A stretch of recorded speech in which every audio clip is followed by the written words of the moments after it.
এই মুহূর্তে সব থেকে বড় খবর আপনারা সরাসরি দেখতে পাচ্ছেন, রিপাবলিক বাংলার প্রধান কার্যালয়ে কিন্তু বিক্ষোভ অবস্থান আপনারা দেখতে পাচ্ছেন। মহিকরঞ্জনকে অবিলম্বে গ্রেফতার করতে হবে। বাংলার সম্প্রীতি বিনষ্টকারী মহিকরঞ্জনের অবিলম্বে গ্রেফতার করতে হবে। আর বাংলার ছেলেমেয়েরা যেখানে যাবে রিপোর্ট করতে তাদের পেটাও। এবার গ্রেফতার হতে চলেছে তথাকথিত মলম সাংবাদিক নামে কুখ্যাত রিপাবলিক বাংলার সেই হনুমান ময়ূররঞ্জন ঘোষ। পশ্চিমবঙ্গের জনগণের ধৈর্যের বাঁধ এবার ভেঙে গেছে। ময়ূররঞ্জন ঘোষ একজন অপদার্থ। যে ময়ূররঞ্জন ঘোষ এই বাংলাতে অশান্তি করে সাম্প্রদায়িক দাঙ্গা লাগানোর চক্রান্ত চালাচ্ছে। ময়ূররঞ্জন ঘোষ বিজেপির এজেন্ট হিসেবে কাজ করছে। আবারও বলছি, না পোষালে বেরিয়ে যান। সেকুলারদের বলছি, ভারতে না পোষালে গেট আউট। রিপাবলিক টিভি সেন্টারের সামনে হাজার হাজার মানুষ জড়ো হয়ে একটাই দাবি জানাচ্ছে, এই ভণ্ড দালাল সাংবাদিককে অবিলম্বে গ্রেফতার করা হোক। আজ সবাই একটাই প্রশ্ন করছে, কোথায় গেল সেই হনুমান ময়ূররঞ্জন ঘোষ? কোন ইঁদুরের গর্তে লুকিয়ে আছে এই মিথ্যাবাদী সাংবাদিক?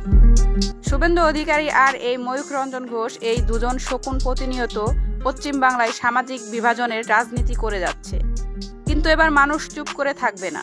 আর হনুমানের মতো লাফালে সাংবাদিক হওয়া যায়, জানে না, খবরের জানে না।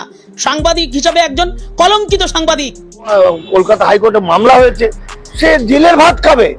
শুভেন্দু অধিকারী ময়ূররঞ্জনকে তাড়া করে মারো। সম্প্রতি এক টক শোতে ভারতের সেকুলার কাঠামো সংবিধানকে বুড়ো আঙ্গুল দেখিয়ে ময়ূররঞ্জন ঘোষ বিস্ফোরক মন্তব্য করে মুসলিমদের ভারত থেকে বিতাড়িত করতে হবে। এই বক্তব্যের বিরুদ্ধে রাস্তায় নেমেছে বাংলার মানুষ। বিক্ষোভকারীরা বলছেন, এই ভণ্ড সাংবাদিক শুধু ভারতেই নয়, বাংলাদেশ সম্পর্কেও মিথ্যা ও বিভ্রান্তিমূলক খবর প্রকাশ করে দুই দেশের বন্ধুত্বপূর্ণ সম্পর্ককে ধ্বংস করেছে। এখন ওর আসল রূপ বাংলার মানুষ চিনে ফেলেছে। প্রতিবাদ সভায় বিক্ষোভকারীরা বলছেন, আমরা এখনো আইনের উপর বিশ্বাস রাখছি এবং শান্তিপূর্ণভাবে আন্দোলন করছি। কিন্তু যদি অবিলম্বে এই দালাল সাংবাদিককে গ্রেফতার করা না হয়, তাহলে আমরা যেখানে পাবো সেখানে ওকে রামধোলাই দেব। ক্যামেরার সামনে দাঁড়িয়ে সেকুলার বলে হিন্দু মুসলমানকে লড়াচ্ছে। এবার আমরা দেখিয়ে দেব সত্যিকারের সেকুলারিস্ট কাকে বলে।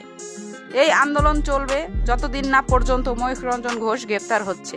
এই সাংবাদিক শুধু সংবাদকে হত্যা করেনি, গণতন্ত্রকেই খুন করেছে। তাই বাংলার মানুষ জেগেছে, লড়বে এবং জয়ী হবেই ইনশাল্লাহ।